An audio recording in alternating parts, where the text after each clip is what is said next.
अस्सलामुअलैकुम। प्रोग्राम खबर और तज्जिया में खुशामदीद। मैं सना कहवान। प्रोग्राम में मेरे साथ मुज़म्मिल सौफर्दी साहब। मुज़म्मिल साहब बहुत शुक्रिया। प्रोग्राम का आगाज़ सबसे पहले अहम खबर के साथ आर्मी चीफ सैयद आसिम मुनीर ने दौरा किया है पेशावर का, जिसमें वज़ीर आला खैबर पख्तूनख्वा अली अमीन गंडापुर और फील्ड कमांडर्स भी मौजूद थे। और इसमें जिस अज़्म का इयादा किया, इजहार किया आर्मी चीफ ने कि सलामती को यकीनी बनाना है और उसमें फ़ौज का बड़ा खलीदी खरीदार है। मुज़म्मिल साहब, सबसे पहले बात आर्मी चीफ साहब के हवाले से कर लेते हैं, क्योंकि दहशतगर्दी अब पाकिस्तान का बहुत बड़ा मसला है। पेशावर जाना है ना, वो कल पारा चिनार वाले वाक़े के तनाजुर में है। देखें वो जो पारा चिनार वाला चीर देने वाला, तकलीफ दे, अफसोसनाक वाक़या के 42 लोग जो हैं वो शहीद हो गए हैं और जिला का पेशावर और बहुत मतलब वहाँ जो है जानी नुकसान हो गया। आर्मी चीफ मेरे ख्याल में बल्कि क्या आज उस तनाजुर में पेशावर गए हैं कि उस वाक़े के हवाले से, और वहाँ पे वज़ीर आला केपी भी मौजूद थे। बड़ी अच्छी बात है, वो धरना और 24 नवंबर की कॉल छोड़ के उनको नज़र आया कि उनके सूबे में, क्योंकि ये कुरम एजेंसी पारा चिनार केपी में है जी। और कल का चीफ मिनिस्टर का उस हवाले से कोई बयान नहीं आया। बहुत तकलीफ, कोई पूरी केपी गवर्नमेंट ऐसे खामोश है जैसे कोई वाकया ही नहीं हुआ पारा चिनार और कुरम में।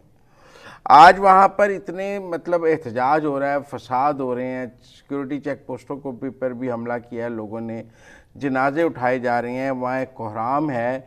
और मैं हैरान था कि कल सारा दिन इस वाक़े के बाद और आज केपी गवर्नमेंट के मुंह से एक लफ्ज़ नहीं निकला। तो आज आर्मी चीफ वहाँ गए हैं, सर्टनली। अब बाद में आप कहते हैं जी कि केपी में ऑपरेशन की ज़रूरत नहीं है। ऐसे वाक़यात के बाद जब फ़ौज को पहुँचना पड़ता है तो फिर ऑपरेशन की ज़रूरत नहीं है, तो और क्या है। बहरहाल दोनों तरफ से फायरिंग हुई है, लोगों को बसों से उतार के मारा गया है और लोग पेशावर से कुरम जा रहे थे। तो मेरा मतलब है ये ऐसे इंसानियत का कत्ल भी है और इससे वहाँ लॉ एंड ऑर्डर का मसला भी है। और देखें, लॉ एंड ऑर्डर बुनियादी तौर पे सूबाई हुकूमत की जिम्मेदारी है जी। लॉ एंड ऑर्डर कोई वफाकी हुकूमत की जिम्मेदारी नहीं है। दहशत गर्दों का मुकम्मल खात्मा। देखें, जब केपी की हुकूमत ये स्टांस लेती है कि जी हमें किसी फौजी ऑपरेशन की जरूरत नहीं है, तो भाई फिर आपने खुद ये सब कुछ कंट्रोल करना है ना, क्योंकि आप फौजी ऑपरेशन के तो खिलाफ हैं। आप तो केपी असेंबली में करारदाद पास करते हैं कि हमें किसी नए फौजी ऑपरेशन की जरूरत नहीं है। तो फिर ये जब पारा चिनार में और कुरम में ये वाकयात होते हैं, 42 लोग मारे जाते हैं, तो सूबाई हुकूमत केपी की कहीं नजर ही नहीं आती, मुजम्मत का बयान भी नहीं देते।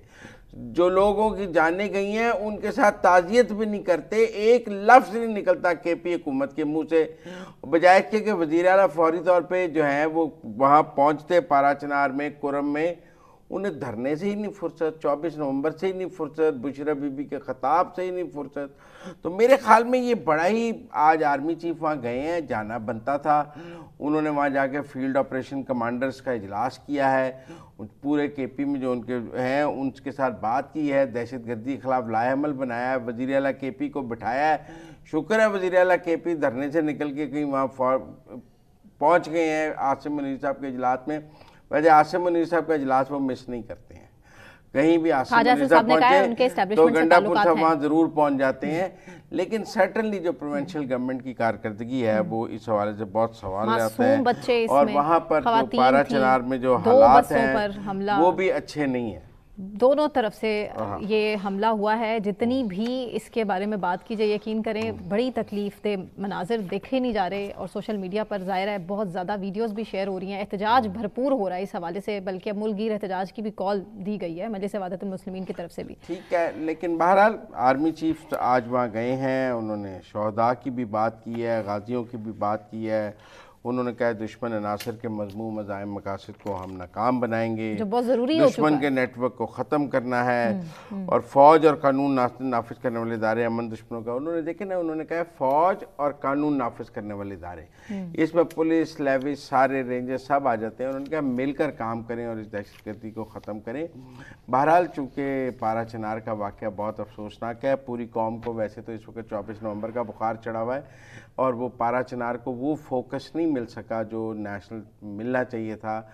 हम सब ने भी उसको इग्नोर किया क्योंकि लोग ज़्यादा 24 नवंबर की तरफ तवज्जो रखते हैं। नहीं, इग्नोर नहीं हो सकता, बच्चा लेकिन बहरहाल आज आसिम मुनीर साहब वहाँ गए हैं और आज वहाँ अभी भी वहाँ हालात पुरअमन नहीं है और वहाँ बहुत आए रोज इस तरह की दहशतगर्दी जो है और लोग एहतजाज कर रहे हैं और वहाँ पे बहुत कशीदा सूरत हाल है और लॉ एंड ऑर्डर को कंट्रोल करने के लिए वहाँ काफ़ी काम करना पड़ेगा। बेशक बहुत ज़रूरी है। 9 मई के हवाले से भी मुजम्मिल साहब बड़ी खबर है। 9 मई का जो वाक़या, पहले मुकदमे में पीटीआई कारकुनान की सज़ा का जो तफसीली फ़ैसला है वो जारी कर दिया गया है और इस फैसले में ज़मानत पर रिहा 10 मुल्ज़िमान हाजिर, जबकि 6 को इश्तिहारी करार देकर उनके वारंट गिरफ्तारी भी जारी कर दिए गए हैं। जी 10 को सज़ा दी है 4-4 साल कैद और ये पहला 9 मई का जो फैसला है वो आ गया है और इसमें पीटीआई कारकुनों को अब यही देखे ना, ये बेचारे कारकुन लीडरशिप के कहने पे गए हैं और सजाएं इन कारकुनों को हो गई हैं और लीडरशिप बार कह रही है कि हमारा 9 मई से कोई ताल्लुक नहीं है। ठीक है ना, तो 100 में मुल्ज़मान को 3-3 माह कैद भी हुई है। हाँ जी। और 3 दफ़ा 186 में 3-3 माह, दफ़ा 353 में 2-2 साल और दफ़ा 188 में 6-6 माह कैद हुई है। ओवरऑल 4-4 साल कैद हुई है। 4 जो हैं वो इश्तिहारी हैं, 10 मुल्ज़मान जो थे वो हाजिर थे, उन्हें जेल भेज दिया गया। बहरहाल बिल आखिर 9 मई के पहले मुकदमे का इस्लामाबाद में फ़ैसला हुआ है और वफाकी दारुल हुकूमत की इंसदाद दहशतगर्दी की अदालत ने 9 मई के हवाले से दर्ज मुकदमे में पीटीआई कारकुनों को सज़ा का तफसीली फ़ैसला जारी कर दिया है। बहरहाल कहा जाता था कि 9 मई के मुकदमात के फ़ैसले नहीं हो रहे, पहले मुकदमे का फ़ैसला आया है, 36 शहरों में हुए हैं और ये सैकड़ों मुकदमात हैं। इन सब के फ़ैसले कब होंगे? देखें ऑलरेडी बहुत डिले हो गया और मेरे ख्याल में 9 मई के मुकदमात पर अदलिया को कोई SOP जारी करना चाहिए कि इन मुकदमात की डे टू डे हेयरिंग हो ताकि बेगुनाह रिहा हो सकें और गुनाहगारों को सज़ा हो सके। मेरे ख्याल में इनकी डे टू डे हेयरिंग होनी चाहिए। ठीक हो गया। अब सूरत हाल एहतजाज के हवाले से भी बात कर लेते हैं और इसके साथ ही साथ बात बुशरा बीबी के बयान के हवाले से। वज़ीर आज़म ने भी जी जवाब दे दिया है। उन्होंने कहा है कि जी ये जो सब कुछ है, पहले सुना लेते हैं वज़ीर आज़म साहब ने कहा क्या है इस बयान के बाद और जलसे के हवाले से पहले आप मुलाहिज़ा कीजिए। बदकिस्मती से यहाँ पर एक ऐसी रवश चल पड़ी है, अभी कल एक जो बयान आया है, मैं समझता हूँ कि इससे बड़ी पाकिस्तान के साथ दुश्मनी नहीं हो सकती कि वो मुल्क जिसने कभी पाकिस्तान से कोई मुतालबा नहीं किया कि हम आपके लिए करेंगे तो आप हमारे लिए करें, और उन्होंने हमेशा पाकिस्तान के लिए उन्होंने अपने दरवाजे खोले, ये नाकाबिले माफी जुर्म है। और मैं यहाँ पर बतौर वज़ीर आज़म पाकिस्तान इस बात का ऐलान करना चाहता हूँ कि कोई ऐसा हाथ जो पाकिस्तान और सऊदी अरब की दोस्ती में रुकावट बनेगा, कौम उस हाथ को अपने हाथों से तोड़ देगी। अवाम कैसी है, पाकिस्तान की हुकूमत कैसी है, ये पाकिस्तान के सियासतदान कैसे हैं कि बजाय इसके कि हमें किसी तारीफी कलमात की जरूरत नहीं है, लेकिन बजाय इसके कि वो दिल में हमारे लिए अच्छे जज्बात रखें, वो एक ऐसा जहर आलूदा बयान दे रहे हैं और माशरे में ऐसा जहर घोल रहे हैं जिसका नुकसान इस फितरत के लोगों को अंदाजा नहीं है कि उसका कितना नुकसान होगा पाकिस्तान को। खुदा न खास्ता जो हाथ दोस्ती खराब करने की तरफ बढ़ेगा वो हाथ तोड़ देंगे। ये बड़ा सख्त बयान है वज़ीर आज़म। असल में पाकिस्तान की इकोनॉमिक डिपेंडेंस बहुत है सऊदी अरब के। सऊदी अरब के पैसे, हमारे पास पैसे हैं, ऑयल पे हम डिपेंडेंट हैं। बहुत सारे पाकिस्तानी जो है, लाखों पाकिस्तानी सऊदी अरब में रोज़गार के लिए हैं। अगर सऊदी अरब उन सबको ही निकाल दे तो क्या होगा? अब मेरी बात सुनिए, पहले ही हमारे वो गदागरों ने वहाँ जाके हमारे लिए कितनी मुश्किलात, और अब आप देखें दुबई ने पाकिस्तानियों के वीज़े पर पाबंदी लगा दी है। ऐसे में सऊदी अरब भी पाकिस्तानियों के वीज़े पर पाबंदी लगा दी, उम्रे के लिए भी उन्होंने लिख भेजा कि हम बंद कर देंगे। मैं ये समझता हूँ कि जो पाकिस्तान की अंदरूनी सियासत है, इसमें बैरूनी ममालिक से ताल्लुकात को ख़राब करने या उनको डिस्कस करने की जो रविश है वो गलत है। जब आपने अमेरिका को पहले मुलव्वस किया, अमेरिका से ताल्लुकात ख़राब किए, आज आप अमेरिका से माफ़ी मांग रहे हैं। अब आप सऊदी अरब को मुलव्वस कर रहे हैं, वो भी गलत कर रहे हैं। पाकिस्तान की अंदरूनी सियासत है, इसे अंदर ही रखें, इसको बाहर इसके जो है आप ताने बाने मत जोड़ें, आपको भी नुकसान होगा, मुल्क को भी नुकसान होगा। हमारी अपनी सियासत है, हम उसको जैसे आप कहें जितना मर्जी अपने सियासी मुखालफिन को जो कहना चाहते हैं, लेकिन आपको किसी सूरत भी किसी दूसरे मुल्क के हवाले से उसको अपनी सियासत में इन्वॉल्व करने की ज़रूरत नहीं है। इससे दो मुल्कों के ताल्लुकात ख़राब होते हैं। आप अपने सियासी फ़ायदे के लिए पाकिस्तान का नुकसान ना करें। ये बात शहबाज शरीफ ठीक कह रहा है। मेरा मतलब है पहले आपने बात साइफ़र लाया, फिर आपने कहा जी वो साइफ़र नहीं, मैंने तो खाली कागज़ ले रहा था। अब फिर आप कह रहे हैं कि मैंने तो अमेरिका से बेहतरीन ताल्लुकात कायम करने हैं, अब मुझे अमेरिकी मुदाखलत मंजूर है, अब ट्रंप का फ़ोन आ जाना चाहिए। लेकिन आपने पाकिस्तान और अमेरिका के ताल्लुकात को कितना ख़राब किया उस दौर में। आपको अंदाज़ा है पाकिस्तान को कितना नुकसान हुआ। पाकिस्तान डिफ़ॉल्ट के दहाने पे चला गया, IMF की सख्तियाँ आ गई पाकिस्तान के ऊपर आपके इस सारी हरकत की वजह से। और अब आप सऊदी अरब के साथ वही काम कर रहे हैं जो पहले आपने अमेरिका के साथ किया, बाद में आप सऊदी अरब से खुद ताल्लुकात ठीक करना चाहेंगे, पाकिस्तान के ख़राब हो जाएंगे। मेरे ख्याल में ठीक बात की है। ठीक, आगे मरीम नवाज साहिबा ने भी इसी मौका पर बुशरा बीबी को बड़ा जवाब सख्त दिया है। पहले मरीम नवाज साहिबा के हवाले से सुन लें, फिर उसके बाद इस पर तबसरा करते हैं।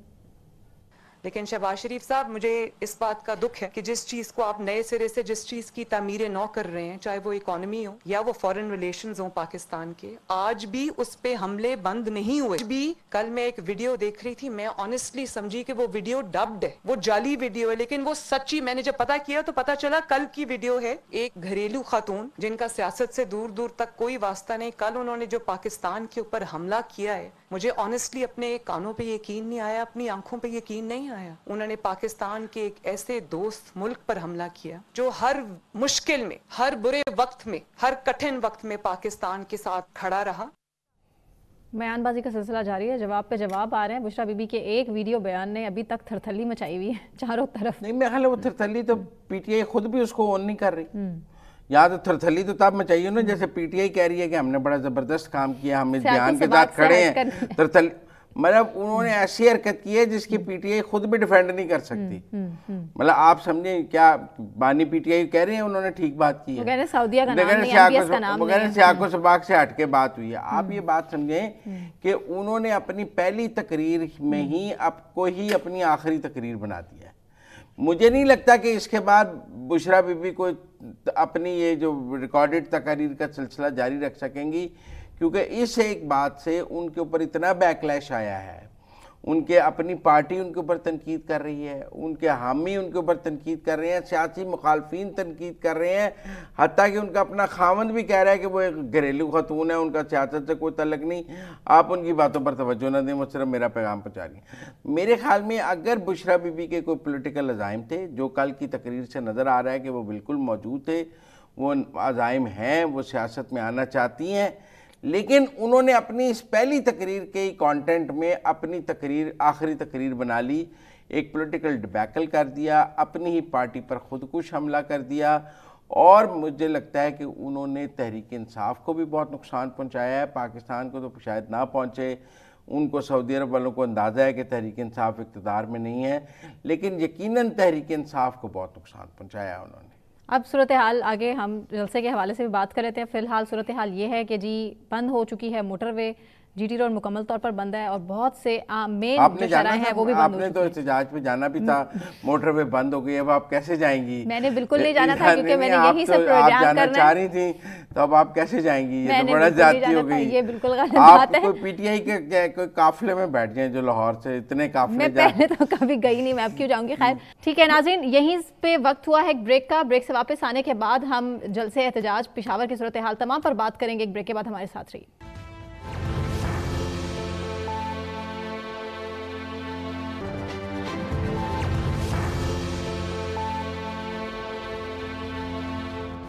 वेलकम बैक नाजरीन।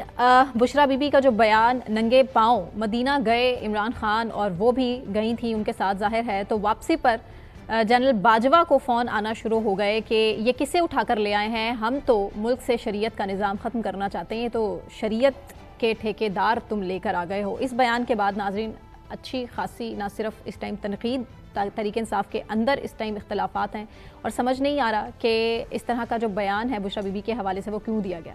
मुज़म्मिल साहब, समझ से बाहर है कि बुशरा बीबी सऊदी अरब के हवाले से, क्योंकि अभी अज़हर मशवानी के अलावा पीटीआई ये कह रही है कि सऊदी अरब का नाम नहीं है उसमें, इसके अलावा मोहम्मद बिन सलमान का नाम भी नहीं लिया गया है। साको सबाक से हटकर इस बयान को पेश करने की कोशिश की। ये बयान नहीं है, उनका वीडियो है, जितनी मर्जी दफा चला के सुन लें। देखें, वो बात सऊदी अरब के कॉन्टेक्स्ट में ही कर रही हैं। मतलब अगर वो उनका शॉट चलाया जाए तो वो बात सऊदी अरब के कॉन्टेक्स्ट में ही कर रही हैं कि जी उधर से ही उन्होंने कहा जी हम अपने मुल्क से शरीयत ख़त्म कर रहे हैं और आप इसको ले आए हैं। वो बात सऊदी अरब की ही कर रही हैं, वो कोई स्विट्ज़रलैंड की बात नहीं कर रही, वो कोई नॉर्वे की बात नहीं कर रही। देखें, वो सऊदी अरब गई, सऊदी अरब के हवाले से ही बात कर रही हैं। और तरोड़ मरोड़ के या स्याको सबाक क्या है, वो किसी का रिटर्न बयान है, वो तो उनकी वीडियो है, बार बार चला के सुन लें। मतलब उसमें स्याको सबाक से हट वाली क्या बात है, बार बार चला के सुन लें। तो मेरे ख्याल में अब उस पर ना थोड़ा पानी डाल। अब हुआ ये है कि कहते हैं ना, कुछ तो हमें भी मरने का शौक था, कुछ शहर के लोग भी जालिम थे। एक तो बुशरा बीबी ने गलती की, ब्लेंडर कर दिया, और ये पहली दफा नहीं हुआ। शेर अफजल मरवत ने भी ऐसी बात की थी रजीम चेंज में एमबीएस। और ये ठीक है कि पीटीआई बाद में कहती है हमारे बड़े अच्छे तल्लुकात हैं, लेकिन सबको पता है कि सऊदी अरब और पीटीआई के अच्छे तल्लुकात नहीं है, मोहम्मद बिन सलमान और पीटीआई के अच्छे तल्लुकात नहीं है।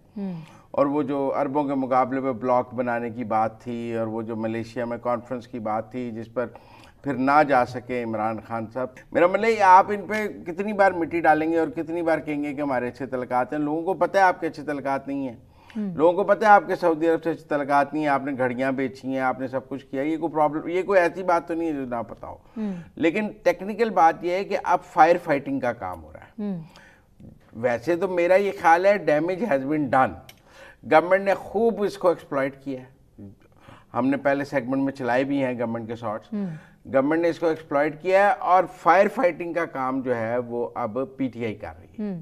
मतलब अब पीटीआई ये शो करना चाह रही है कि मोहम्मद बिन सलमान और बानी पीटीआई तो सके भाई हैं। अच्छा, आप मेरी बात समझिए ना।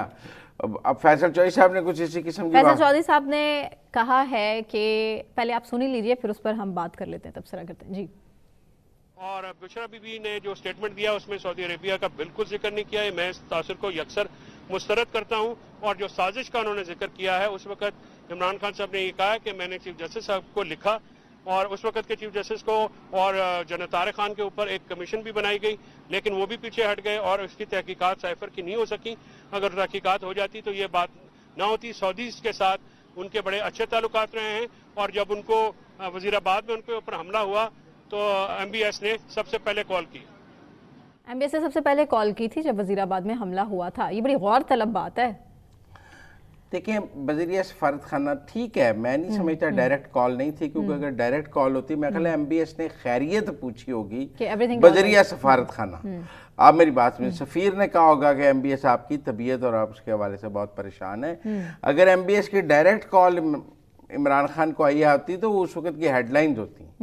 वो मैं ख्याल है एम्बेसडर्स ने जब इयादत की होगी तो एम्बेसडर ने कहा होगा एमबीएस भी आपका पूछ रहे हैं। मैं ये नहीं मानता, क्योंकि अगर उस वक्त एमबीएस की डायरेक्ट कॉल इमरान खान को आई होती तो वो मीडिया में रिपोर्ट हो जाती, वो दोनों तरफ से रिपोर्ट हो जाती।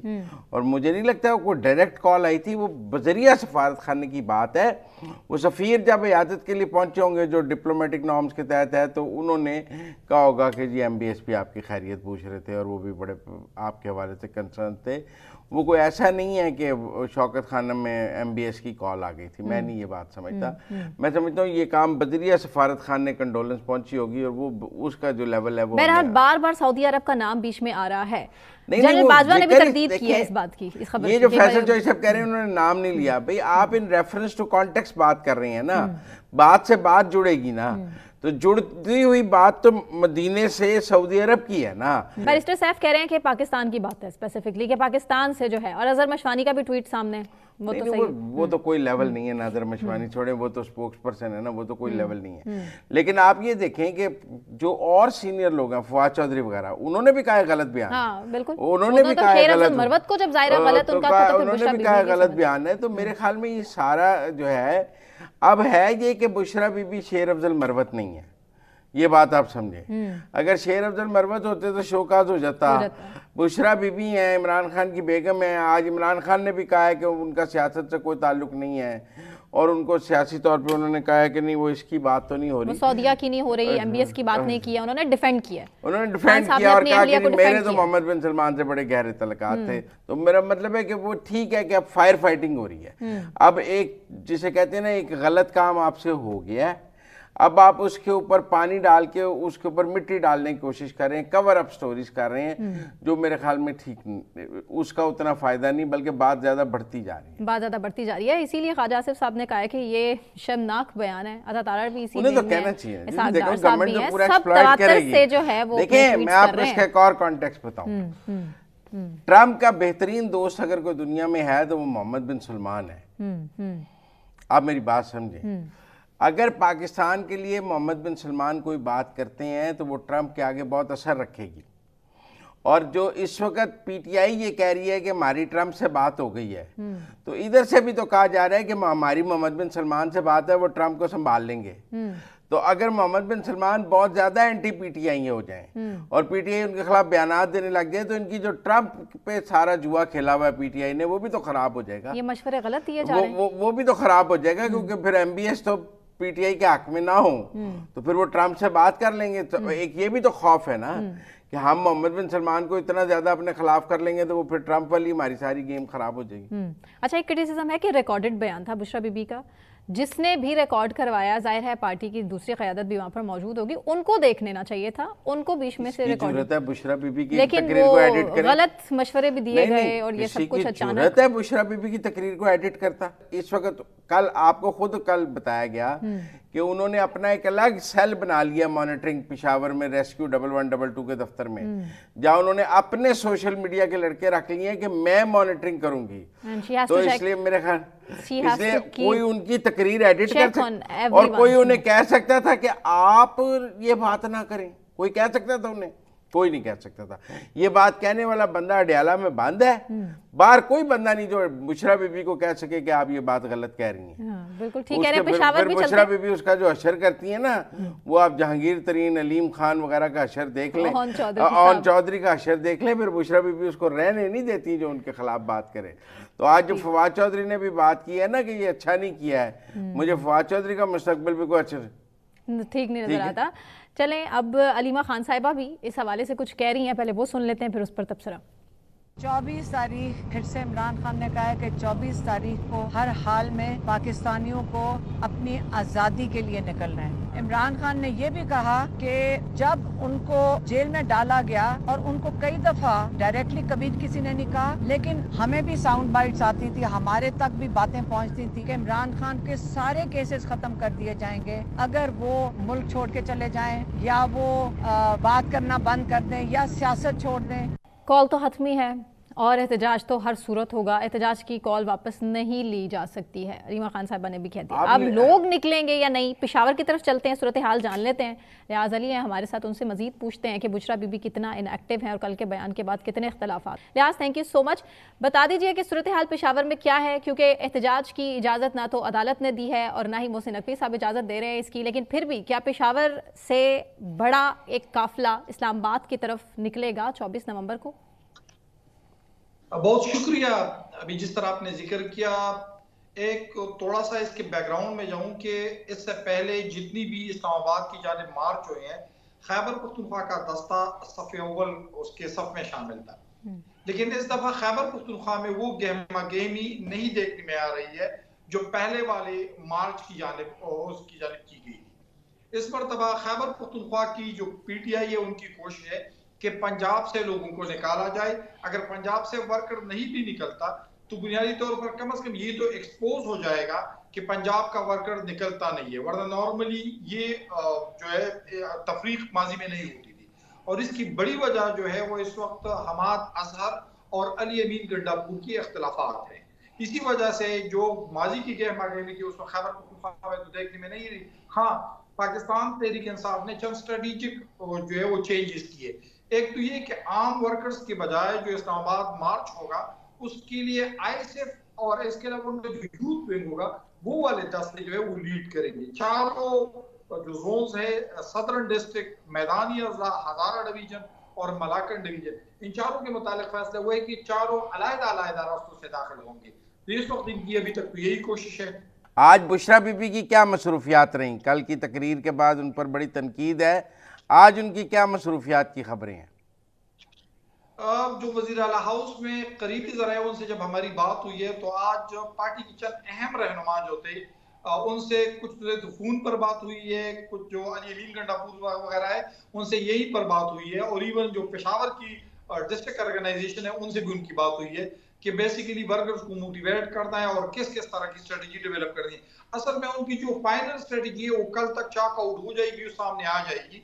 लेकिन बुशरा बीबी इस वक्त बेसिकली जिस तरह आपने जिक्र किया वर्कर्स को मोटिवेट करने की कोशिश कर रहा है। इस वक्त एक और मसला है मुज़म्मिल साहब, वो मसला ये है कि अली अमीन ने गुज़िश्ता 2 दफा जिस तरह एहतजाज में वर्कर्स को इस्लामाबाद के करीब ले जाकर छोड़ दिया था, तो इस वक्त खैबर पख्तूनख्वा के वर्कर्स के लिए भी वो काफी हद तक नाकाबिल एतमाद है। इसी वजह से बुशरा बीबी जो है वो इस वक्त लीडिंग पोजीशन में है, लेकिन अभी तक ये भी फैसला नहीं हुआ कि बुशरा बीबी जो है वो उस एहतजाजी मुजाहिरे में हिस्सा लेंगी या नहीं। जी, जो कल की तकरीर है उस पर जो तनकीद सामने आ रही है, उस पर पेशावर में पीटीआई की क़यादत क्या कह रही है?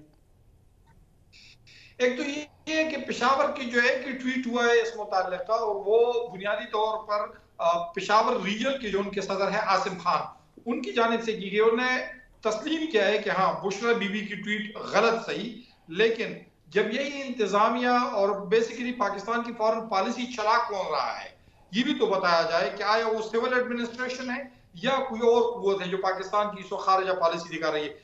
पाकिस्तान तहरीक इंसाफ के मुख्तलिफ जवाब सूबाई वज़रा से मेरी बात हुई है तो किसी के पास भी इस बात का जवाब नहीं था और कोई भी इस बात की दिफा करने को तैयार नहीं था। आपको हैरानगी होगी मुज़म्मिल साहब के तकरीबन 2 बजे के करीब तब कहीं जाके बैरिस्टर साहब ने एक रवायती जो है वो टिकर जारी कर दी और उसमें उसने कहा कि इस वक्त हम बुशरा बीबी के बयान को सियाक व सबाक से हट कर पेश किया गया है, हालांकि उसमें सियाक भी मौजूद है और सबाक भी मौजूद है। जी अच्छा, नहीं, अब चूंकि मोटरवेज बंद कर दी गई हैं और सड़कें बंद हैं, तो क्या स्ट्रेटजी होगी? जब मोटरवेज बंद हैं तो ये कैसे आएंगे, क्या इनका क्या?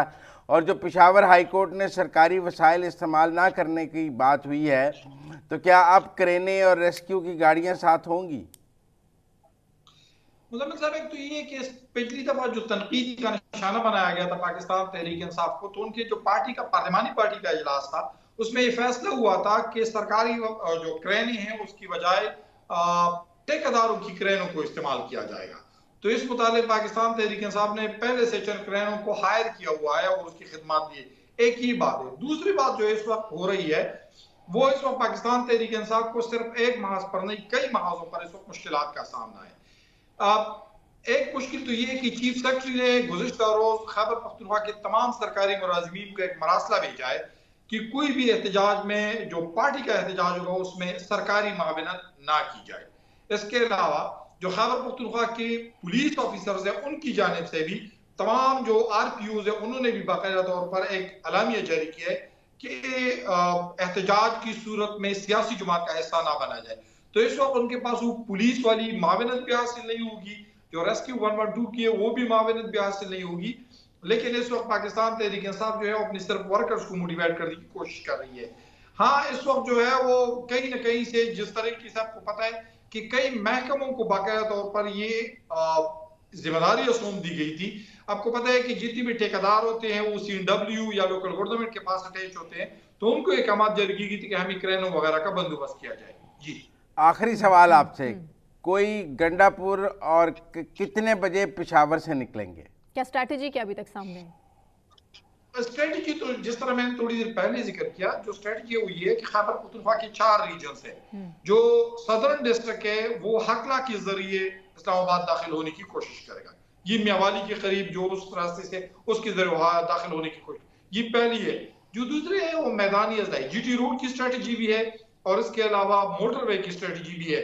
लेकिन इस वक्त ये बंद की गई। मुज़म्मिल साहब ने थोड़ी देर पहले जो सवाल किया था कि मोटरवे बंद है, तो मुज़म्मिल साहब आपको 2016 में परवेज खटक साहब का वो धरना भी वो मुजाहिरा भी याद होगा जो इमरान खान करना चाह रहे थे। बेसिकली उसका मकसद तो राइट शरीफ के लिए तवसील लेना था, लेकिन बज़ाहिर हुआ है कि इनकलाबी मार्च की शक्ल उनकी PTI के वर्कर्स की शक्ल में था।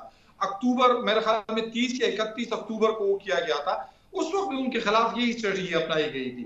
तो इस वक्त भी जो पुलिस है, पंजाब पुलिस, इसके अलावा रेंजर्स वगैरह जो उसको डिप्लॉय किया गया है, और इसके अलावा ये भी कहा गया है कि जो सवाबी है उसके आगे जाने वाले रास्ते आज रात 8 बजे के बाद बंद हो जाएंगे। जी, तो ये बंद रास्तों में फिर पीटीआई कैसे आएगी? इंटरनेट भी बंद होगा? ये इंटरनेट भी बंद होगा, क्रेनें वगैरह जो है ठेकेदारों की खिदमत ली गई हैं, वही पुरानी स्ट्रेटजी की है, क्रेनों के जरिए हटाने की कोशिश की जाएगी।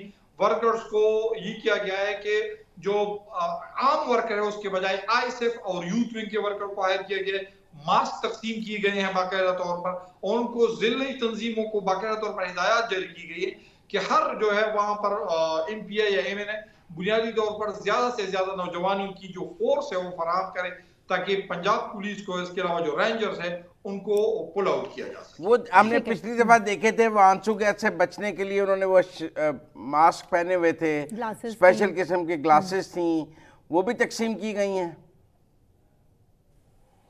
वही तो है, वो मास्क अब भी हैं और उसकी तादाद में मजीद इजाफा किया गया है। यहाँ पर पेशावर की जो पीटीआई की क़यादत है उनसे भी मेरी बात हुई है, जो सदर्न डिस्ट्रिक्ट है उनसे भी मेरी बात हुई, तो सबने यही कहा है कि हमने मास्क वगैरह बड़ी तादाद में, बल्कि लफ्ज़ ये था कि हजारों की तादाद में खरीदे। ठीक है, ठीक है, बहुत शुक्रिया लिहाज अली हमारे साथ बात करने का। ठीक है मुज़म्मिल साहब, अभी तो सूरत हाल नज़र ये आ रही है कि पेशावर से काफ़िला निकलेगा, लेकिन पहुंचेगा कैसे इस्लामाबाद, ये बड़ा सवाल है, क्योंकि अगर मशीनरी सरकारी भी इस्तेमाल नहीं होगी तो क्रेन्स कैसे रास्ते से उठाई जाएंगी, ये बहुत बड़ा सवाल। मोमेंटम नहीं है वो कह रहे हैं। देखें, तादाद बहुत मैटर करती है। अगर तादाद कम है तो फिर तो रोका जा सकता है। अगर तादाद बहुत ज़्यादा है, अगर वाकई हर एमएनए 10,000 और हर एमपीए 5,000 ला रहा है तो फिर तो नहीं रोका जा सकता। और अगर तादाद सारी 3, 4, 5,000 होगी तो फिर तो पंजाब पुलिस बहुत आसानी से रोक लेगी। इस बार तो क्रेनों श्रेनों को पंचर शंचर करने का निज़ाम मौजूद होगा, उनके टायर पंचर कर दिए जाएंगे, उनको उनकी टायरों पे गोली मार दी जाएगी ताकि वो आगे ना चल सकें। वो तो पहले स्टेप नहीं होगा। अब ऐसा नहीं होगा कि ट्रेनें चलती जा रही हैं। अब ट्रेनों को मेरे ख्याल में पंचर करने का निज़ाम उनके पास होगा कि पहले स्टेप पे ही पंचर कर दी जाए ताकि आगे ना जा सकें। लेकिन मेरा ज़ाती तौर पर ख्याल है कि जो लिहाज अली बात कर रहे हैं ना, कि अभी उनको पेशावर में वो मोमेंटम नज़र नहीं आ रहा। देखें, क्योंकि लोग बददिल हैं कि पंजाब से कोई नहीं निकलता। देखिए ना, हमादर गंडापुर लड़ाई की वजह इस वक्त हमादर बिल्कुल खामोश है। उनका कोई वीडियो पैगाम भी नहीं आया कि सब निकले। असलम इकबाल का कोई वीडियो पैगाम नहीं आया, सबका कोई पैगाम नहीं आया। तो मेरे ख्याल में ये जो केपी के, देखिए इनका ये सारा खेल है केपी पर, पंजाब पर नहीं है। बात ही की थी गंडापुर ने कि हमादर पंजाब आए ना लाहौर, सलमान अकरम राजा लाहौर बैठे ना आए। तो सवाल यही है कि मेरे ख्याल में केपी में मोमेंटम नज़र नहीं आ रहा। अब दूर दराज इजलास है, वो नौजवान ले आए, उसके बारे में तो मैं नहीं कह सकता। लेकिन जो पेशावर और बड़े शहरों में मोमेंटम है, वो लिहाज अली के मुताबिक एक जो एहतजाज का मोमेंटम होता है ना, कि हर आदमी कह रहा है मैं जा रहा हूँ, आम आदमी कह रहा है मैं शरीक हो रहा हूँ, पार्टी वर्कर्स हैं, वो नहीं है। बहुत मार खाई है पेशावर के केपी के लोगों ने, हर जलसे में, हर एहतजाज में बड़ी मार खाई है। थक गए ना, थक गए। वो जो मौलाना फजलुर रहमान साहब कह रहे हैं कि बहुत ज्यादा हो गया है, और ये अच्छा, इसके बाद अगली कॉल देना इससे भी मुश्किल हो जाएगी। आप देखें, इस कॉल को ही मैच्योर करना मुश्किल है, और इसकी नाकामी के बाद अगर आप एक और कॉल देना चाहेंगे तो आप उस पोजीशन में नहीं होंगे। तो मेरे ख्याल में कहीं ना कहीं ये फाइनल कॉल होगी, क्योंकि इसके बाद मुझे दोबारा एहतजाज की और इस्लामाबाद पर मार्च की कॉल बहुत मुश्किल नज़र आती है। मतलब अगर इस बार लोग ना निकले और लोगों की तादाद कम हुई तो फिर पीटीआई इस नतीजे पर पहुंच जाएगी कि दोबारा कॉल नहीं देनी है। इस बार तो उनका ख्याल है कि पिछली दफा गंडापुर ने जाती की, ये हो गया वो हो गया, तो इस बार बुशरा बीबी बैठ गई हैं। लेकिन अगर बुशरा बीबी से भी बंदे नहीं निकले और बुशरा बीबी की स्ट्रेटेजी भी बंदे निकालने में फेल हो गई, तो फिर क्या किया जाएगा? और हतमी कॉल है, हतमी कॉल है। तो इसलिए मेरे ख्याल में जो लिहाज अली ने हमें बताया कि आज शाम तक अभी उनको मोमेंटम नजर नहीं आ रहा। आप कल दोबारा उनसे बात कर लेंगे, दोबारा देखेंगे कि देख लेंगे, लेकिन क्या मोमेंटम है ये बनता है। ब्रेक लेते हैं, ब्रेक से वापस आने के बाद कंटिन्यू करेंगे। जी हमारे साथ रहिए।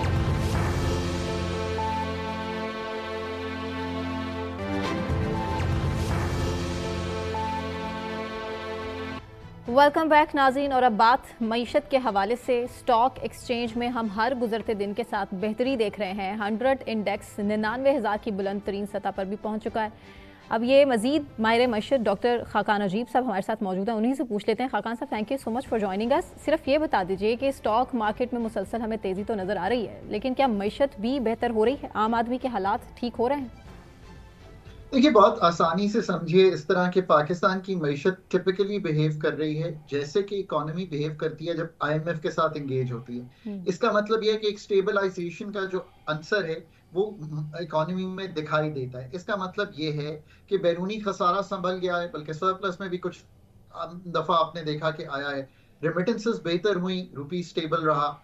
इसके साथ साथ अगर आप ये देखिए कि जो कीमतों के बढ़ने की शरह, महंगाई नहीं कम हुई, कीमतों के बढ़ने की शरह जो कि 29% ऑन दी एवरेज थी 2023 में, 2024 में 24 ऑन दी एवरेज थी, इस वक्त पिछले माह की 7% है। और हम इमेजिन कर सकते हैं कि ये कहीं इसी सिंगल डिजिट में शायद एवरेज कर जाएगी। सो कीमतों के बढ़ने की शरह का एक इम्पैक्ट है, कम होने का एक आम आदमी पे एक बेहतर इम्पैक्ट है।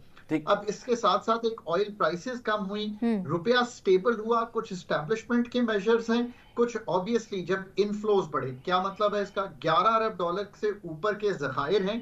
फंड का प्रोग्राम नहीं था मैम, तो $3 अरब के जखायर थे और मुल्क जो था एक एक डिस्कम्फर्ट में था। इस सारे ने जो आपकी मार्केट है उसको तकवीयत दी है। हिस्से बहुत सस्ते हो गए थे। पाकिस्तान का जो एवरेज प्राइस थी to earnings of the stock वो कहीं एवरेज 3-3.5 पे चली गई थी, अब वापस 5-6 पे आ गई है। फिर इस सारी इन्फ्लेशन के नीचे आने से, इनके कीमतों के बढ़ने की शरह में जो कमी हुई, तो आपने पॉलिसी रेट 15% कर दिया। आज आप बैंक से बोरोइंग करें तो इससे कम पे भी आपको मिल जाएगा, बिकॉज फॉरवर्ड लुकिंग लग यूं रहा है कि और रेट्स कम हो जाएंगे एज इन्फ्लेशन ईजेस। फिर एक अच्छा कदम जो अथॉरिटीज ने लिया वो ये था कि ADR, advance to deposit ratio, ये इंडिया में 80% के करीब है, पाकिस्तान में एवरेज कहीं 40-44% है। तो कहा कि आप एडवांसेस बढ़ाइए और लोगों को प्राइवेट सेक्टर क्रेडिट दीजिए। तो आई थिंक इससे लिक्विडिटी बेहतर हुई। और आखिर में ये बात याद रखिए, लोकल सतह पर आप आज प्रॉपर्टी में या फिक्स्ड एसेट्स में, यानी नेशनल सेविंग्स में इन्वेस्ट करेंगे तो शरई सूद भी कम है। So people have gone into riskier investments and that's the stock market। पर इस बात को हमेशा याद रखिए कि कॉर्पोरेट अर्निंग्स भी थोड़ी सी बेहतर हैं, इसलिए कि कीमतें बेहतर हुई। जब चीजें आप महंगी खरीदेंगे तो कॉर्पोरेट अर्निंग भी बेहतर होगी। साथ साथ बैंक जो हैं वो चूंकि बहुत बोरो कर रही है गवर्नमेंट, तो उनकी भी जो लिक्विडिटी है वो बेहतर है, उनकी प्रॉफिटेबिलिटी बेहतर है।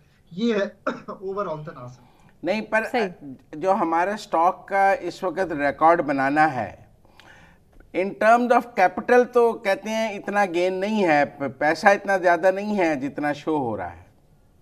देखिए मतलब 56% पिछले मतलब 6 महीने 8 महीने में मार्केट बढ़ी है। मार्केट में लिक्विडिटी बहुत है, ये याद रखिए। लिक्विडिटी क्यों है? क्योंकि जो आपके फॉर एग्जांपल इंस्टीट्यूशंस थे, स्टेट लाइफ और बाकी, ये जब फिक्स्ड एसेट से निकले हैं बिकॉज मार्कअप रेट कम हुआ, तो ये आए हैं इक्विटीज में, तो इक्विटीज बेहतर हुई। फिर जैसे मैंने आपको कहा कि एक और चीज जो समझती है मार्केट वो ये है कि अब प्रॉपर्टी में शायद पैसे नहीं बनेंगे, फिक्स्ड एसेट्स, नेशनल सेविंग्स का रेट नीचे चला गया है, तो एक स्टॉक मार्केट एक ऐसा जरिया है जिसमें लोगों ने इन्वेस्ट किया है। फिर आई थिंक एक ये भी चीज याद रखिए कि ग्लोबली एक टेल विंड है, ग्लोबली इंटरेस्ट रेट नीचे आ रहे हैं, यूएस प्रेसिडेंट एक प्रो ग्रोथ प्रो मार्केट है। सो एक सेंटिमेंट सारे पाकिस्तान में ऐसा बन गया। आखिर में एक बात और आई थिंक इम्पोर्टेंट हुई है कि एक IMF का स्टॉक टेकिंग मिशन आया, उसका कोई बहुत नेगेटिव चूंकि रद्द अमल नहीं था पाकिस्तान के लिए, और उसने यही कहा कि IMF के प्रोग्राम पे रहें, ये काम करते रहें, रेवेन्यू बढ़ाते रहें, और अब जाकर वापस डिस्कशन करके अगर कोई चीजों में रद्दोबदल भी करना है तो वहां से बताएंगे। सो मार्केट ने उसको भी पॉजिटिवली लिया। अभी तक मार्केट ये भी समझ रही है कि जो पॉलिटिकल स्टेबिलिटी है वो इंटैक्ट है, और अथॉरिटीज के जो तवातर से बयान हैं कि ये स्टेबिलिटी और इकोनॉमिक स्टेबलाइजेशन का प्रोसेस चलता रहेगा, तो मार्केट ने इसको इसी सेंटिमेंट में लिया है। और आखिर में मैं हमेशा कहता हूं कि ये जो स्टेबलाइजेशन का प्रोसेस है ये पाकिस्तान के लिए एक मौका है, ये एक स्पेस है, ये एक टाइम है कि अपने फंडामेंटल काम कीजिए, वरना मार्केट टॉपिश दिखाई देगी। टॉपिश से मतलब है हिस्से महंगे दिखाई देंगे। आज भी मार्केट 99,000 शायद 700 के करीब चली गई थी और वापस रिट्रैक्ट की है तो 97,700 के करीब बंद हुई है। ये याद रखिए कि मार्केट टॉपिश दिखना शुरू हो जाएगी अगर जो फंडामेंटल काम है साथ प्राइवेटाइजेशन के, डीरेगुलेशन के, अथॉरिटीज जो प्लान्स देना चाहती हैं, इकोनॉमिक प्लान्स, वो सामने आकर इम्प्लीमेंटेशन में नहीं जाते। I think that is the whole way to think about it. देखें, आपने बार बार जिक्र किया रियल एस्टेट का। देखें, रियल एस्टेट के बैठ जाने से और रियल एस्टेट में जो इस वक्त डाउनवर्ड ट्रेंड है, रिसेशन है, वो पाकिस्तान की एक बड़ी इकॉनमी रियल एस्टेट इकॉनमी है हमारे जो, तो रियल एस्टेट का रिसेशन जो है वो ओवरऑल मार्केट के सेंटीमेंट को उतना पॉजिटिव नहीं दिखाता, क्योंकि लोगों के ज़्यादा पैसे तो वहाँ फंसे हुए हैं।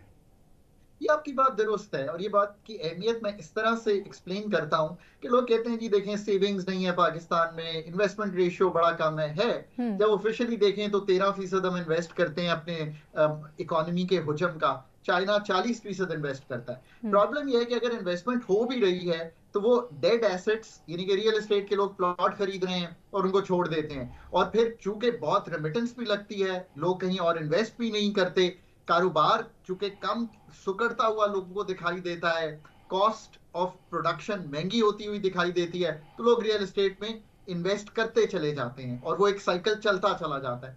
बट आई थिंक वहां आ गए हैं, आप यकीन करें कि अगर अब निकल कर कोई कारोबार नहीं करेंगे, कोई चीज बनाकर दुनिया को बेचेंगे नहीं, कोई दुनिया के साथ इंटीग्रेट नहीं करेंगे, एक्सपोर्ट नहीं करेंगे, तो वो सिलसिला चलेगा नहीं। अब रियल एस्टेट में आई थिंक कि हुकूमत, और मैं पिछले 12-15 साल से, मैं जब हुकूमत में था तब भी कहता था कि ये कैसी हमारी मार्केट है कि इंसेंटिव ये है कि मैं बोरी भरूं रियल एस्टेट के प्लॉट खरीदता चला जाऊं, पर ये मैं बोरी भर के जरा बैंक में जाऊं तो वो मुझसे हजार हाथ सवालात करेंगे, मेरा शजरा नसब पूछना शुरू कर देंगे एक अकाउंट खोलने के लिए। सो ये सेंटिमेंट भी हमें चेंज करना पड़ेगा। रियल एस्टेट और मेरा दुनिया के बारे में अब जनरली ये ख्याल है कि पिछली 3 दिहाइयों से पैसे बने हैं सारे रियल एस्टेट में, लोगों ने इन्वेस्ट किया एंड पीपल मेड मनी। इतनी महंगी हो गई है कि वहां पे अब यहां से इन्वेस्ट करके पीपल थिंक कि अगर वेल्थ क्रिएशन हो सकती है, थोड़ी बहुत ही तो जरूर होगी, बट अब वेल्थ क्रिएशन के लिए एग्रीकल्चर को बढ़ाना पड़ेगा, आईटी या नए इंजन ऑफ ग्रोथ बनाने पड़ेंगे, मैन्युफैक्चरिंग करनी पड़ेगी। सो असल बात यह है सर कि मेहनत करनी पड़ेगी। जो आसान पैसे की स्कीम्स हैं उनसे अब मुल्क चलना नहीं है, क्योंकि हमारे पास इजी फ्लो ऑफ मनीज का दौर ही खत्म हो गया है। जब तक अब हम ये मेहनत के इस सारे प्रोसेस में से गुजरेंगे नहीं, ये मुल्क जो है आगे चलेगा नहीं। I think that is the real realization. इसीलिए मैं कहता हूँ IMF, ये सारा एक वक्त, एक स्पेस मिल गई है। फंडामेंटल काम जब तक मुझे दिखाई देंगे अगले 3 साल में, तो मैं कंफर्टेबली ये कह पाऊंगा कि वाकई जो स्टॉक मार्केट है वो एक फॉरवर्ड लुकिंग मार्केट थी और उसने ठीक प्रेडिक्ट किया। वरना 3 साल बाद अगर मैं ये कहूं कि कोई भी प्राइवेटाइजेशन नहीं हुई, कोई भी डीरेगुलेशन नहीं हुई, नई इंडस्ट्री नहीं लगी, और अभी भी हम वहीं पे खड़े हुए हैं कि एक्सपोर्ट टू GDP 9% के करीब है, तो बात बनेगी नहीं। ठीक है, बिल्कुल ठीक है, बिल्कुल ठीक है। बहुत शुक्रिया खाकान साहब, thank you so much for joining us. Muzammil साहब, क्लियर कर दी सूरत हाल हमारे सामने कि महंगाई जो है वो उस तरह से अब बढ़ नहीं रही है जिस तरह तवातर से ऊपर जा रही थी, लेकिन आम आदमी के हालात अभी भी कोई बहुत ठीक, बहुत अच्छे नहीं है। इसी के साथ नाज़रीन, मुझे सना कहवान को, मुज़म्मिल सौवरदी साहब को इजाज़त दीजिए। अपना बहुत ख्याल रखिए। अल्लाह हाफ़िज़।